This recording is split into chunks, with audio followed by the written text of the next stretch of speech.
Olá, pessoal. Nesse vídeo eu vou trazer novamente o tema da escravidão sobre a perspectiva de um outro historiador, né? História do Brasil, uma interpretação da Adriana Lopes e do Carlos Guilherme Mota. Esse livro aqui foi publicado pelo Senac em 2008. Então, vou trazer duas passagens aqui que ele trata da questão, que é a questão na página 149,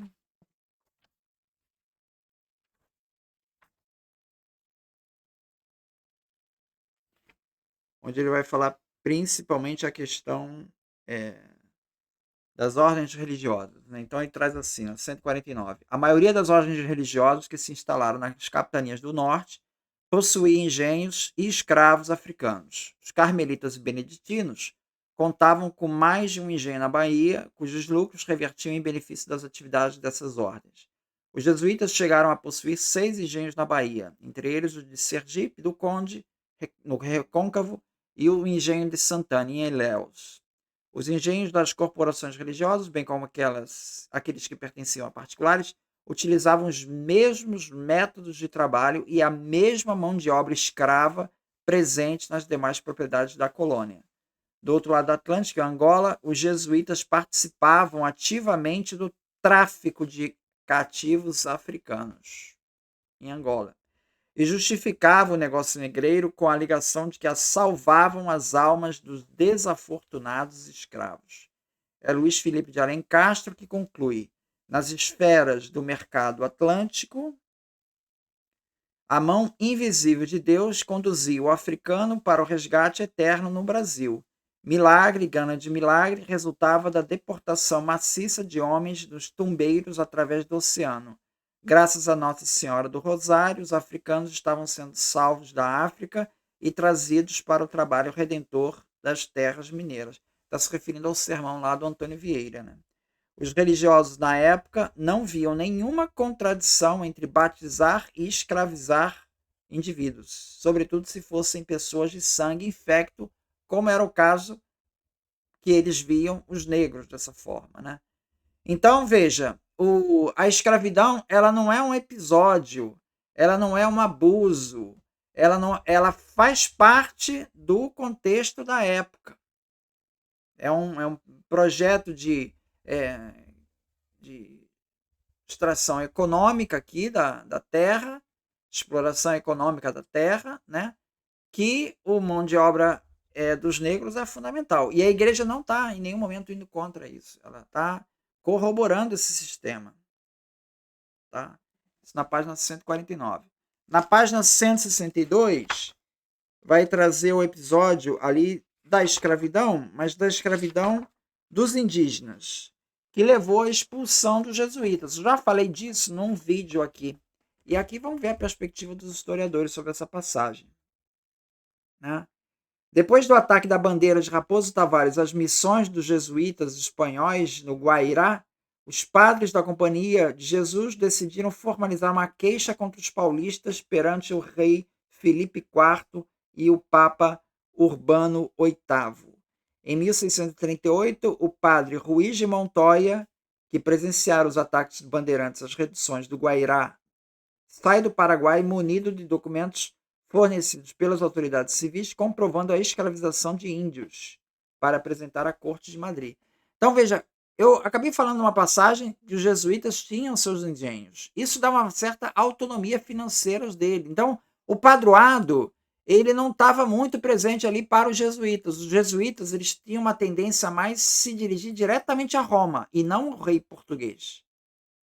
Então, tinha essa divisão aí dentro da igreja. Você tem padres e bispos ligados à coroa portuguesa, e você tem essas ordens religiosas aí, em jesuítas incluindo, que tem uma certa autonomia. Então, aqui o padre Rui Montoya, que tem lá as missões lá de aldeamentos de indígenas, está vendo eles serem sequestrados e capturados como escravos, né? Ele vai reclamar para Roma. O rei imediatamente cria uma comissão para tratar do assunto. Em seguida, emite várias ordens proclamando em termos enérgicos a liberdade dos indígenas. Às autoridades civis caberia auxiliar os jesuítas na defesa contra os preadores. As leis promulgadas pelo rei obrigavam ainda as pessoas a libertar os índios que estivessem em cativeiro, sob pena de serem punidos pela Inquisição, de terem seus bens confiscados pela coroa. Raposo Tavares e seus asseclas deveriam ser presos e enviados para o julgamento no reino. Tá? Os espanhóis que teimassem em colaborar com os bandeirantes seriam desterrados para o Paraguai. No final da sua estada na corte, Ruiz Montoya obteve a tão ansiada permissão para armar seus neófitos. Um ano antes da missão a Madrid, os jesuítas do Guairá enviaram a Roma o padre Francisco Dias Tanho para apresentar protestos contra o brutal ataque desferido pela tropa de Raposo Tavares. Então ele está indo ao Papa reclamar que estão fazendo indígena escravo. Em seu retorno à América, entre seus pertences, o jesuíta espanhol trazia uma breve do Papa, ameaçando de excomunhão àqueles que escravizassem os índios. Então, veja, nós estamos falando de escravização dos índios, não dos negros, tá? Então, aqui ele está trazendo uma breve do Papa contra a escravidão dos índios. O breve obrigava o clero a reprimir essa prática criminosa. Embora tivesse a intenção de ir direto para Buenos Aires, o mau tempo obrigou o padre Dias Tanho e os seus 30 noviços que os acompanhavam a descer no Rio de Janeiro, em 1640. Então, estão indo para Buenos Aires, mas acabaram ficando aqui no Rio de Janeiro. Os jesuítas desembarcaram naquela mesma noite, sendo escoltados por Salvador Corrêa de Sá, em pessoa, e uma guarda de honra, pertencente à guarnição local, até o colégio, em verdadeira procissão iluminada por arcotes, tochas, né, sob a salva da mosquetaria e o estridor das trombetas. Forçado a permanecer no Rio de Janeiro até outubro, a véspera de ventos propícios, Dias Tanho resolveu divulgar o breve papal que trazia na arca. Não estava nem no plano dele fazer isso. Tá? Por acaso ele bateu aqui no Rio. Vou aproveitar e vou divulgar essa breve papal aqui no Rio. Era lá para Buenos Aires que ele estava indo. 2 dias depois, os jesuítas reúnem-se no Morro do Castelo, no Rio de Janeiro, e decidem dar publicidade ao breve, antes que chegasse a versão traduzida pelas autoridades portuguesas. Cópias certificadas da breve foram enviadas a São Paulo e Santos, solicitando-se às autoridades eclesiásticas que noticiassem sua existência. A primeira oposição à publicação do breve manifestou-se no momento que a Assembleia Geral das Autoridades Civis e Eclesiásticas do Rio de Janeiro resolveu apelar na justiça contra a decisão de Tanho. Então, você vê, as autoridades eclesiásticas do Rio de Janeiro se pronunciaram para não divulgar essa breve papel. Na tentativa de ganhar tempo e dissuadir os jesuítas das suas intenções de obter a libertação dos indígenas. Quer dizer, vou entrar na justiça para impedir você divulgar essa breve papel aqui, para ver se você muda de ideia. No Porto de Santos, agora vamos lá para Santos, na capitania de São Vicente, a publicação do breve, alguns dias depois da reunião das autoridades do Rio de Janeiro, provocou um motim. Os jesuítas escaparam por pouco de serem mortos. No Rio de Janeiro, a reação popular foi idêntica. A multidão dirigiu-se ao colégio de jesuítas e derrubou a porta a machadadas, gritando: mata, mata, bota fora, padres da companhia. Salvador Corrêa de Sá e seus guarda-costas logo apareceram e salvaram os jesuítas da multidão enfurecida.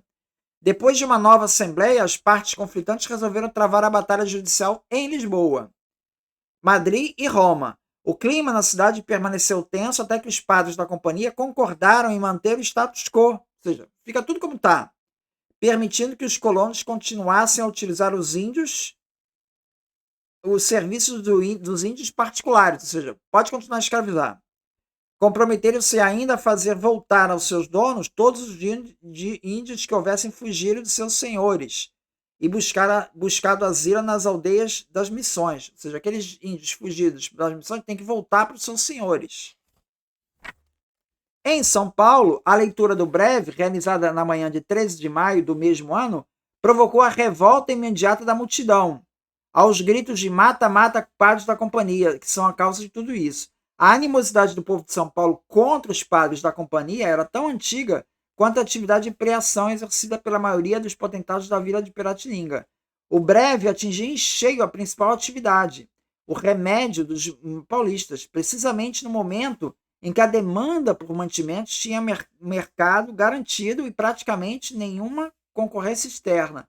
As disposições do breve também atingiam em cheio as demais ordens religiosas, cujos membros participavam frequentemente de expedições de preação. As ordens religiosas participavam da captura de índios em São Paulo. E elas foram contra essa bula papal.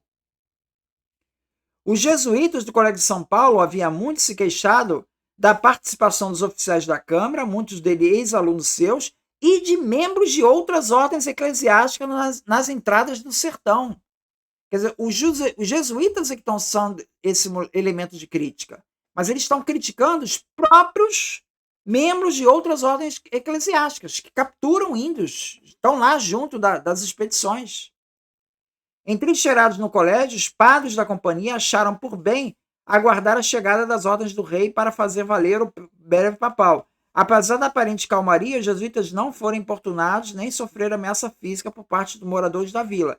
Ficou resolvido na reunião dos conselhos municipais de São Paulo e do Rio que eles seriam expulsos da capitania de São Vicente. Ou seja, os jesuítas juntam as coisas e vão embora. Os jesuítas foram intimados a deixar a vila e o colégio. Seguiram para Santos, de onde partiram em 3 de agosto. Os padres da companhia só puderam permanecer no Rio graças à proteção dispensada pelo governador Salvador Corrêa de Sá. Página 164. Então esse episódio marca claramente o conflito entre o padroado e as ordens vindas de Roma, que não foram cumpridas aqui. Por quê? Parte da igreja aqui apoiava a prisão dos índios. Os jesuítas é que estão sendo contra. E eles estão sendo contra por quê? Porque eles estão meio fora do padroado, eles têm autonomia financeira. Eles não dependem dos recursos da coroa. Eles têm seus próprios recursos aqui. Então eles se colocam como uma voz opositora. Agora, esse conflito aqui aconteceu por causa da escravidão dos índios. Porque dos negros, todos concordavam que podia ficar. Não havia essa objeção. Não havia essa objeção. Ou seja, a igreja, com relação à escravização dos negros, nessa época, está de boa, não tem problema. Pode. Pelo contrário, ela está fundamentando, justificando isso nos discursos do Antônio Vieira, que é desígnio de Deus mesmo que os negros sejam escravizados, afinal estão sendo salvos né, do paganismo lá na África. É isso. Muito obrigado, então.